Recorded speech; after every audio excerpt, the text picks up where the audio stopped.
नमस्कार। आपका बहुत बहुत स्वागत है महिलाओं की सबसे ज़्यादा प्रतिष्ठित पत्रिका गृह लक्ष्मी के फेसबुक लाइव सेशन में मेरे साथ जुड़ने के लिए।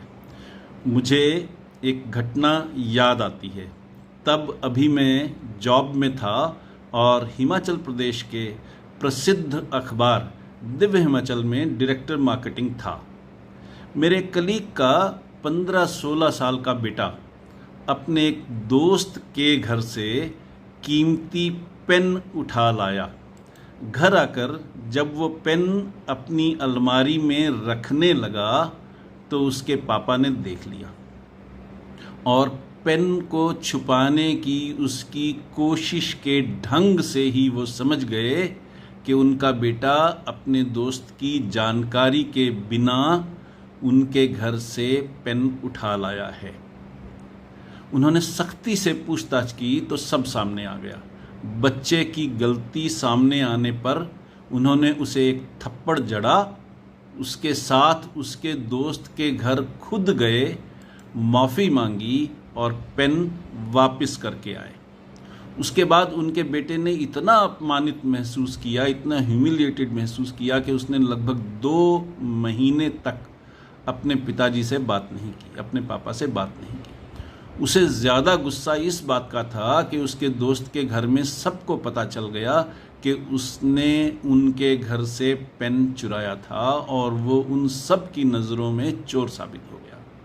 मेरे कलीग के बेटे ने ये तो देखा कि उसके पापा ने उसे थप्पड़ मारा, ये भी देखा कि पेन वापस करने वो खुद गए और उसके दोस्त के घर में सबको बता दिया कि उनके बेटे ने उनकी मर्जी और नॉलेज के बिना पेन ले लिया था। वो अकेला जाता तो चुपचाप पेन रख कर वापस आ जाता। पापा के जाने से उसकी बहुत बेइज्जती हुई, दोस्त के घर आना जाना बंद हो गया। उस बच्चे ने अपने पापा की एक्शन देखी कि उसे थप्पड़ पड़ा, चोट लगी, ह्यूमिलिएशन हुआ। ये भी देखा कि उसके दोस्त के घर भी उसकी बेइज्जती हुई। पर वो क्या था ऐसा जिसे उसने उस वक्त नहीं देखा? उसने ये नहीं देखा कि उसके पापा ने उसे थप्पड़ क्यों मारा। उसने ये नहीं देखा कि उसके पापा खुद साथ क्यों गए पेन वापस करने। उसने सिर्फ अपने पापा की एक्शन देखी, नीयत नहीं देखी। अगर उसके पापा उसे उस दिन थप्पड़ न मारते और पेन वापस करने न जाते तो क्या होता? ये होता कि वो किसी और दोस्त के घर से भी कुछ और उठा लाता। ये होता कि धीरे धीरे उसे अपने घर से और अपने दोस्तों के घर से चोरी की आदत पड़ जाती। ये होता कि वो धीरे धीरे और बड़ी चोरियां करने लग जाता। ये होता कि शायद वो चोरी को अपना पेशा ही बना लेता और किसी दिन पकड़ा जाता, जेल चला जाता। उसके पापा ने उसे अपराध की लाइन में जाने से बचा लिया। उसके पापा ने उसे जेल जाने से बचा लिया। उसके पापा ने उसे जेल के अपराधियों और नशेड़ियों की संगत से बचा लिया। उसके पापा ने उसकी ज़िंदगी हमेशा के लिए खराब होने से बचा लिया। पर तब उसने ये सब नहीं देखा। उसने सिर्फ ये देखा कि उसको थप्पड़ लगा है और उसका अपमान हुआ है। काम देखा, काम के पीछे की नीयत नहीं देखी। इसमें कोई दो राय नहीं कि जब कोई व्यक्ति कोई बात करे या कोई काम करे, चाहे वो हमसे संबंधित हो या न हो, हमें उसका व्यवहार तो नज़र आता है, पर उस व्यवहार के पीछे का कारण पता नहीं होता, उसकी नीयत का पता नहीं होता, उसके जज्बे का पता नहीं होता। और ये बिल्कुल पॉसिबल है कि हम उस व्यक्ति के बारे में कोई गलत धारणा बना लें। उस व्यक्ति के बारे में हमारे दिमाग में ये छवि, ये इमेज, ये धारणा, ये परसेप्शन गलत भी हो सकती है और सही भी हो सकती है।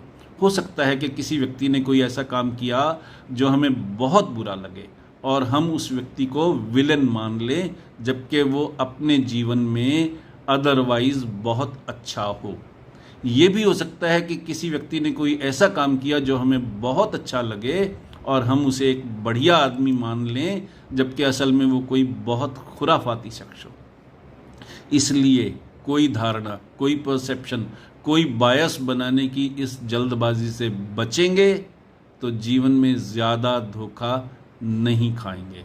जीवन की एक चुनौती ये तो है ही कि हम किसी दूसरे के बारे में कोई परसेप्शन बनाने के मामले में सावधानी बरतें, पर असल समस्या ये भी है कि हम अपने ही बारे में क्या सोचते हैं, कैसा सोचते हैं, क्यों सोचते हैं, क्या परसेप्शन बना लेते हैं और किस तरह से खुद ही अपने विचारों के कैदी बन जाते हैं और स्ट्रगल करते रह जाते हैं। कभी हम ये मान लेते हैं कि हम फला काम नहीं कर सकते, कभी ये मान लेते हैं कि हम कम पढ़े लिखे हैं, कभी हम ये मान लेते हैं कि हम कम पैसे वाले हैं, कभी कम ताकत वाले मान लेते हैं खुद को, कभी कम अथॉरिटी वाले हैं, ये सोचते रह जाते हैं। इसलिए हमें झुक कर रहना ही ज़रूरी है, और नहीं तो कभी हम अपनी उम्र को लेकर ही दायरे बना लेते हैं और सोचने लगते हैं कि इस उम्र में ये अच्छा लगेगा भला, और इसी सोच के कारण कोई अपना बहुत ही पसंदीदा काम भी नहीं करते या नहीं कर पाते। तो आज हम इन्हीं बातों को डिस्कस करेंगे, थोड़ी ज़्यादा डिटेल में डिस्कस करेंगे, ताकि आपको इस जानकारी का पूरा फ़ायदा मिले, पूरा लाभ मिले। तो फिर शुरू करते हैं आज का सेशन। एक बार फिर आपका बहुत बहुत स्वागत है हमारे इस फेसबुक लाइव सेशन में। इस प्रोग्राम में हर हफ्ते रविवार को शाम 5 बजे हम एक नया टॉपिक लेकर हाजिर होते हैं। हमारा आज का टॉपिक है जोश जगा दे। मैं हूं पीके खुराना, मैं एक integrated success and happiness coach हूं, यानी मैं यह ट्रेनिंग देता हूं कि हम सफल कैसे हों और सफलता के साथ साथ सच्ची खुशी कैसे हासिल करें।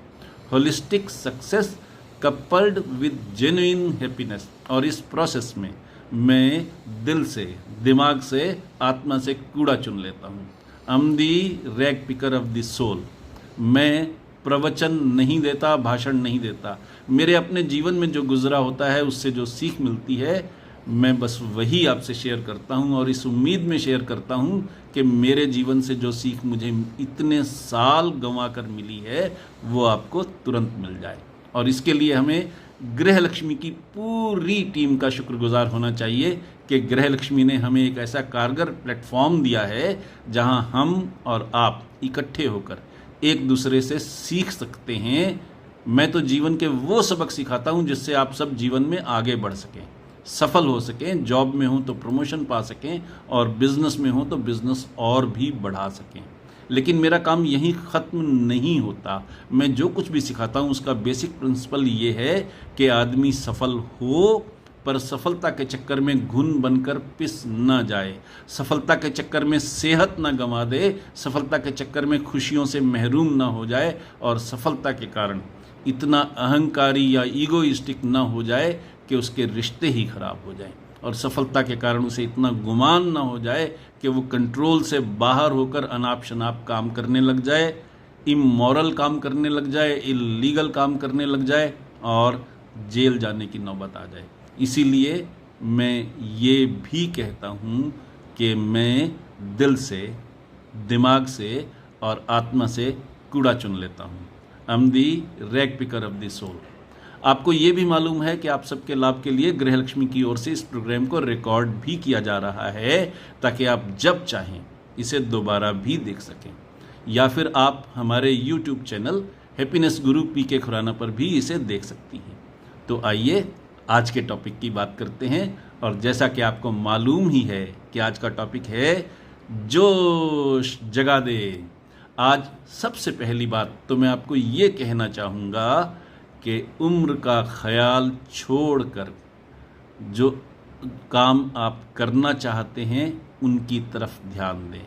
उम्र का ख्याल करके जो काम आपने छोड़ रखे हैं, जबकि आपका दिल करता है कि वो काम करें, तो उन्हें ज़रूर करें। आप जो भी काम करना चाहती हैं उसे ज़रूर करें। अगर आपका मन उस काम को करने से खुश होता है तो ज़रूर करें।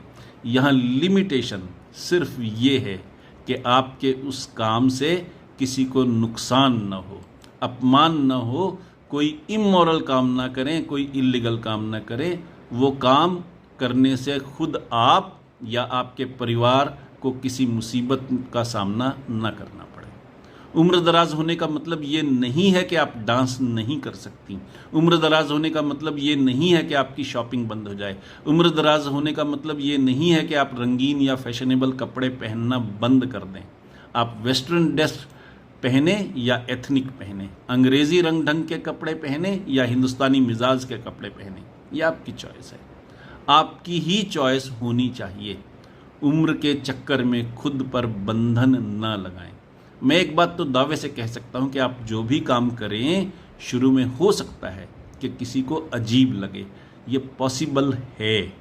आप लोगों का नज़रिया चेंज नहीं कर सकती, आप लोगों के सोचने का ढंग नहीं बदल सकती, पर यह भी सच है कि वही लोग धीरे धीरे आपके इस अंदाज से कंफर्टेबल हो जाएंगे, आपके बिंदासपन के आदी हो जाएंगे, आपको उसी रूप में एक्सेप्ट कर लेंगे, क्योंकि उनके पास और कोई चॉइस है ही नहीं।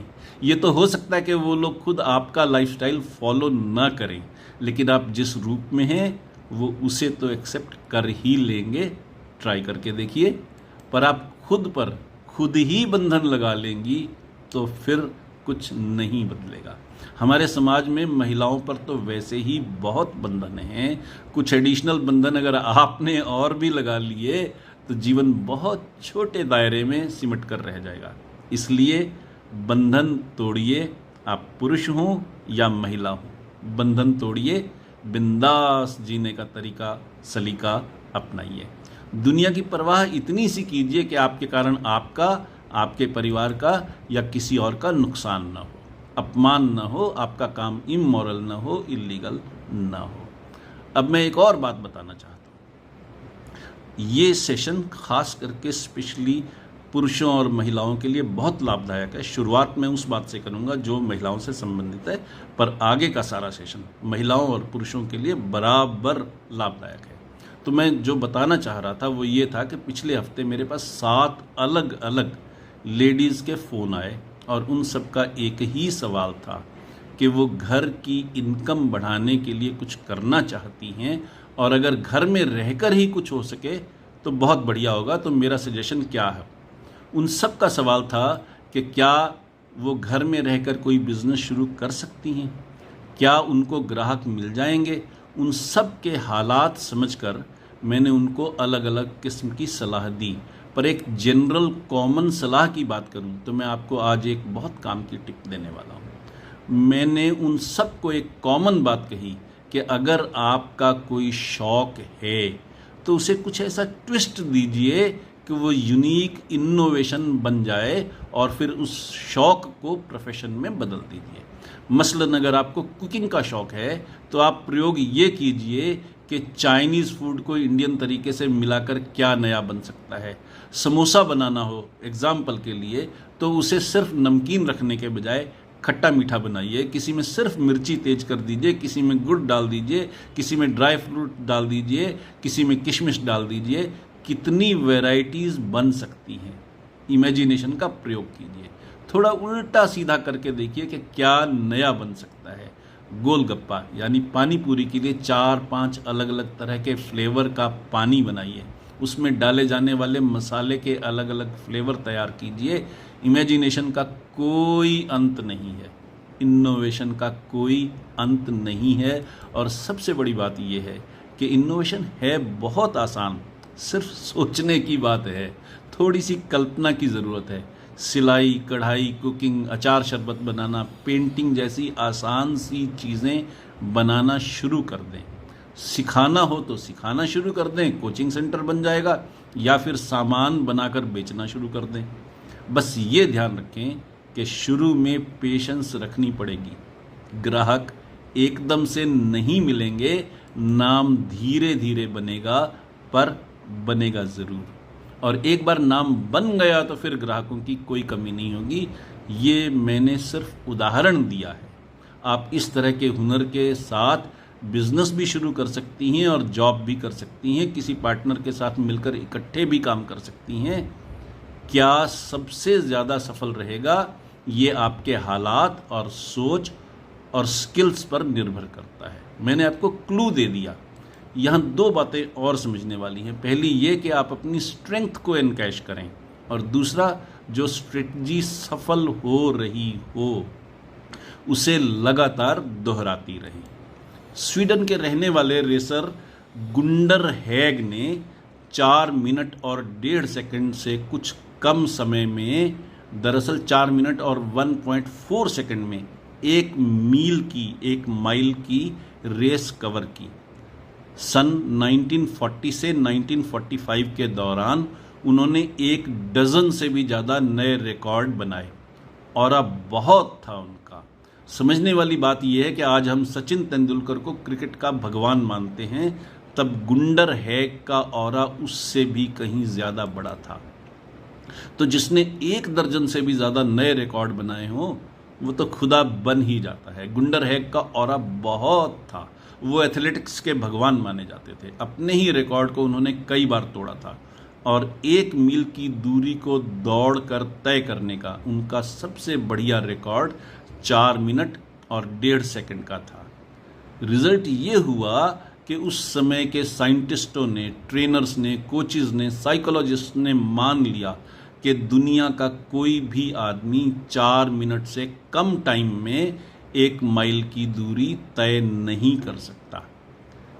वो ये मानने लग गए कि ये ह्यूमन बॉडी की कैपेबिलिटी की इंतहा है, इससे आगे कोई जा ही नहीं सकता। ह्यूमन बॉडी इससे आगे नहीं जा सकती, इससे ज़्यादा झेल नहीं सकती।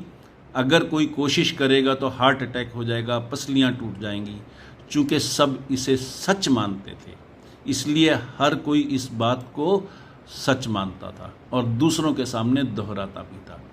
अब अगर सारे साइंटिस्ट, सारे कोच, सारे ट्रेनर, सारे एथलीट एक ही बात कह रहे हों तो हर कोई इसे सच मानेगा ही। गुंडर हैग का 4 मिनट 1.5 सेकंड में 1 मील की दूरी तय करने का रिकॉर्ड 9 साल तक कायम रहा।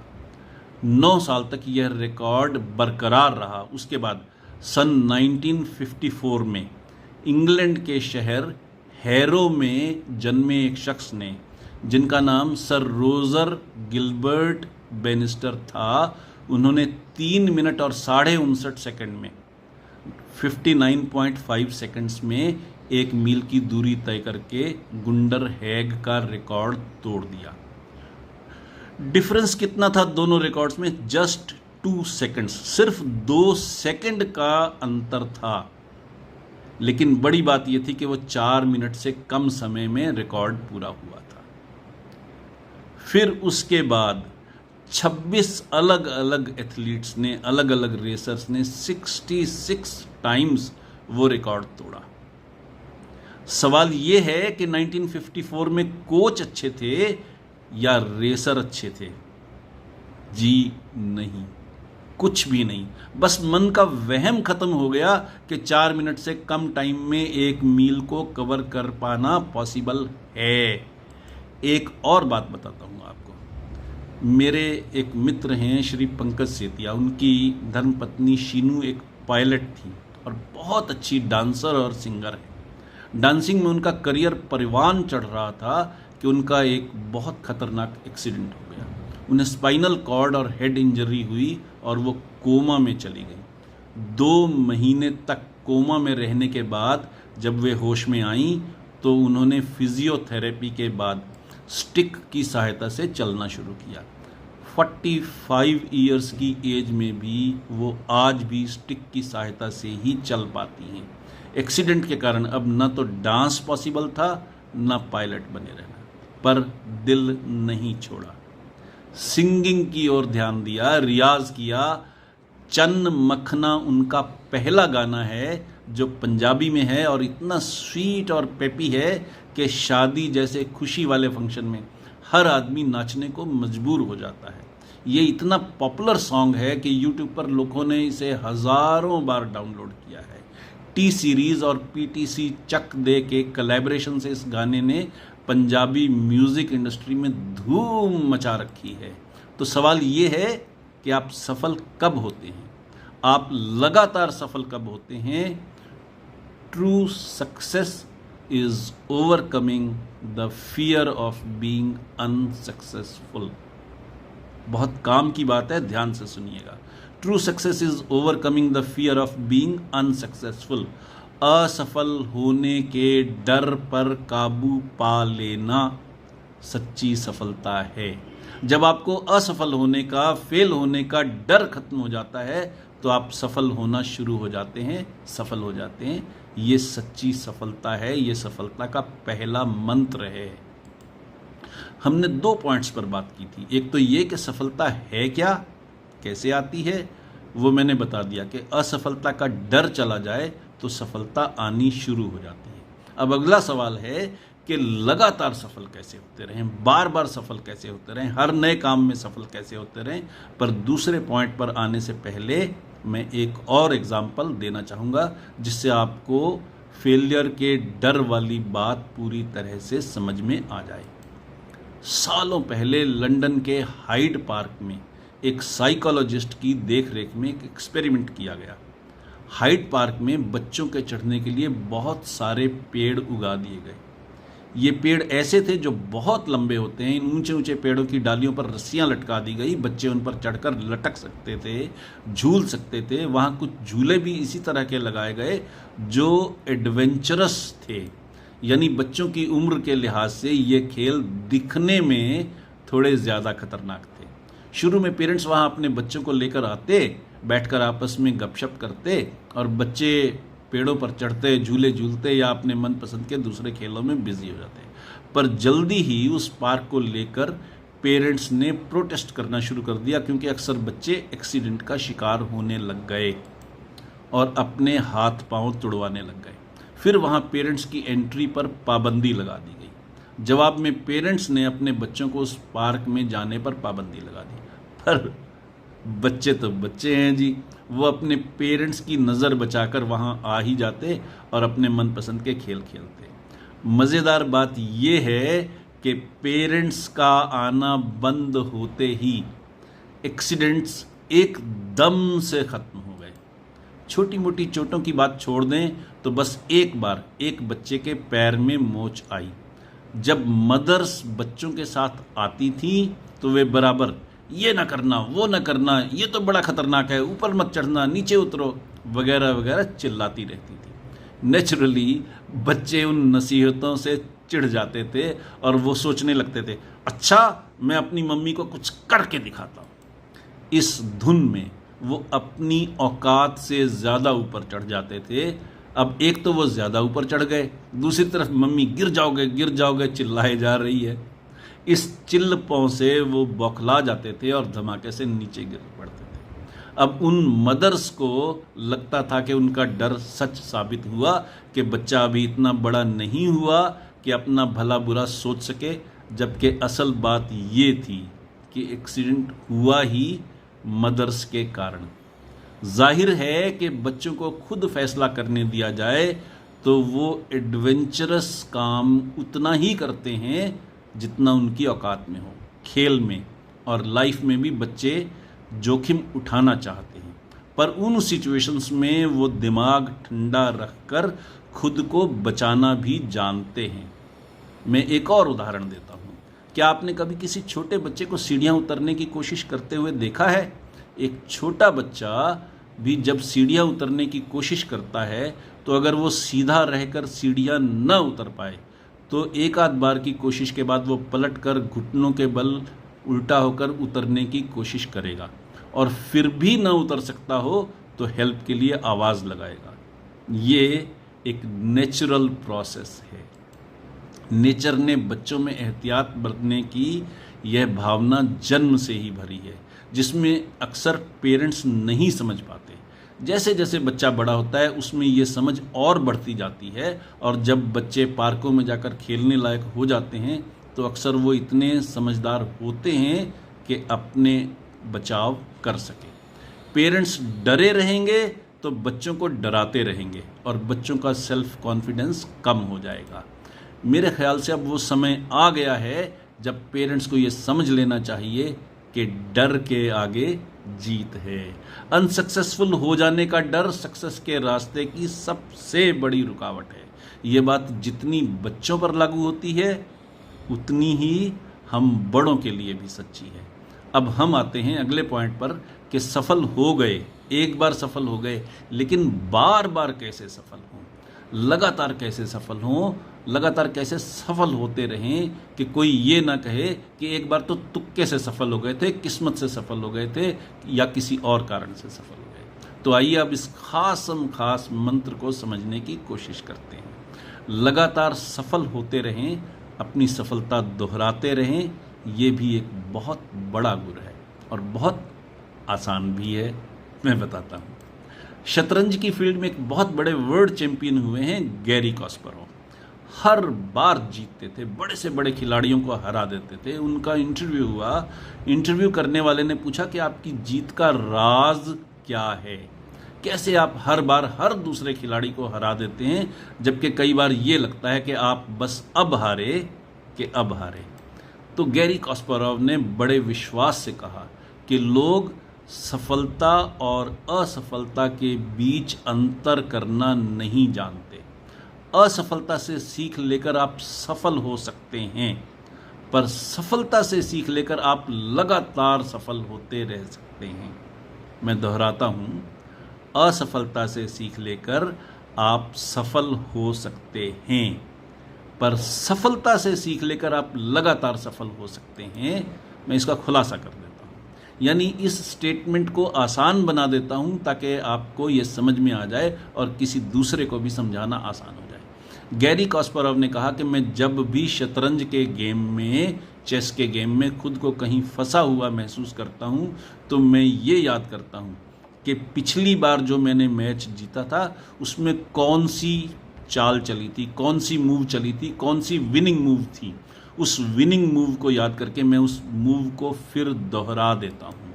और हम क्या करते हैं, हम ये एनालाइज करते हैं कि हम क्यों हारे, अपनी कमियों और कमज़ोरियों की लिस्ट बनाते हैं और फिर उनको दूर करने की ट्रेनिंग लेना शुरू कर देते हैं। तो हमारा फोकस कहाँ है? कमियों पर, कमज़ोरियों पर। और कास्परोव का फोकस कहाँ होता था? जीत दिलाने वाली मूव्स पर, विनिंग मूव्स पर। देखिए, इस अंतर को समझिए। हमें अपनी कमियों और कमज़ोरियों को समझना चाहिए, उन्हें दूर करने की पूरी कोशिश करनी चाहिए, लेकिन ये मत भूलिए कि हमारे अंदर कुछ खूबियाँ भी हैं, कुछ स्ट्रेंथ्स भी हैं हमारी। अगर हम अपनी स्ट्रेंथ्स पर और अपनी जीत दिलाने वाली मूव्स पर फोकस करें, उनको लेवरेज करें, उनको रिपीट करते रहें, तो हम अपनी सफलता को भी आसानी से रिपीट कर सकते हैं। जैसा कि मैंने शुरू में कहा था, अगर आपको कुकिंग का शौक़ है तो कुकिंग को ही अपना प्रोफेशन बनाइए। अगर आपको सिलाई का, कढ़ाई का शौक़ है तो उसे अपना प्रोफेशन बनाइए। जिस चीज़ का आपको शौक़ हो, जो आपकी स्ट्रेंथ हो, उसको प्रोफेशन में बदलिए। आप पुरुष हों या स्त्री हों, जो भी आपका शौक़ हो, पुरुष हैं कोडिंग का शौक़ है, पुरुष है स्पोर्ट्स का शौक़ है, कुछ भी और है, जो भी आपका शौक़ हो, हॉबी को प्रोफेशन में बदलिए। अपनी स्ट्रेंथ पर खेलिए, उससे आपके लिए जीतना और जीतते रहना हमेशा आसान हो जाएगा। लगातार सफल होने वाले लोगों का यही गुर है जो उन्हें सफल बनाता है, लगातार सफल बनाता है और सफल बनाए रखता है। मैंने आपसे कहा था कि आज की डिस्कशन पेरेंटिंग के लिहाज से भी बहुत इंपॉर्टेंट है। तो सफलता का ये गुर अपने बच्चों के साथ शेयर कीजिए, अपने हस्बैंड से शेयर कीजिए। माँ तो माँ होती है, ये छोटा सा गुर आपके बच्चों का जीवन बदल सकता है। और ये भी मत भूलिए कि शादी के बाद पत्नी ही पति की माँ भी होती है, जो उसे सही रास्ता दिखाती रहती है, सीख देती रहती है, प्यार से भी और लड़ झगड़ कर भी। तो इन टिप्स को अपनाइए, जीवन में जोश जगाइए, खुश रहिए और आनंद मनाइए। आखिर में मैं यही कहूँगा कि आप सबने इतने धीरज के साथ मेरा साथ इतना समय गुजारा, इसके लिए दिल से शुक्रिया। आपके मन में कोई सवाल हो, कुछ पूछना हो, बताना हो या कोई सजेशन देना हो तो मुझे ईमेल कीजिए या व्हाट्सएप कीजिए। मेरी ईमेल आईडी है भी बहुत आसान, आप मुझसे मेरी मेल आईडी pkk@indiatotal.com पर संपर्क कर सकती हैं या फिर हमारे नंबर 6284696674 पर व्हाट्सएप कीजिए। याद रखिए, सिर्फ व्हाट्सएप करना है, फ़ोन नहीं करना। व्हाट्सएप करेंगी तो जवाब ज़रूर मिलेगा, और अगर व्हाट्सएप की बातचीत की ज़रूरत होगी तो दोनों की कॉन्वीनियंस के मुताबिक टाइम फिक्स कर लेंगे और बातचीत भी हो जाएगी। इसके साथ ही आज के प्रोग्राम का टॉपिक जोश जगा दे अब समाप्त होता है। अपने होस्ट हैप्पीनेस गुरु पीके खुराना को अब इजाज़त दीजिए। अगले हफ्ते रविवार को शाम 5 बजे फिर मिलते हैं एक नए टॉपिक के साथ। तब तक के लिए खुश रहिए, स्वस्थ रहिए और जीवन का आनंद लीजिए। नमस्कार।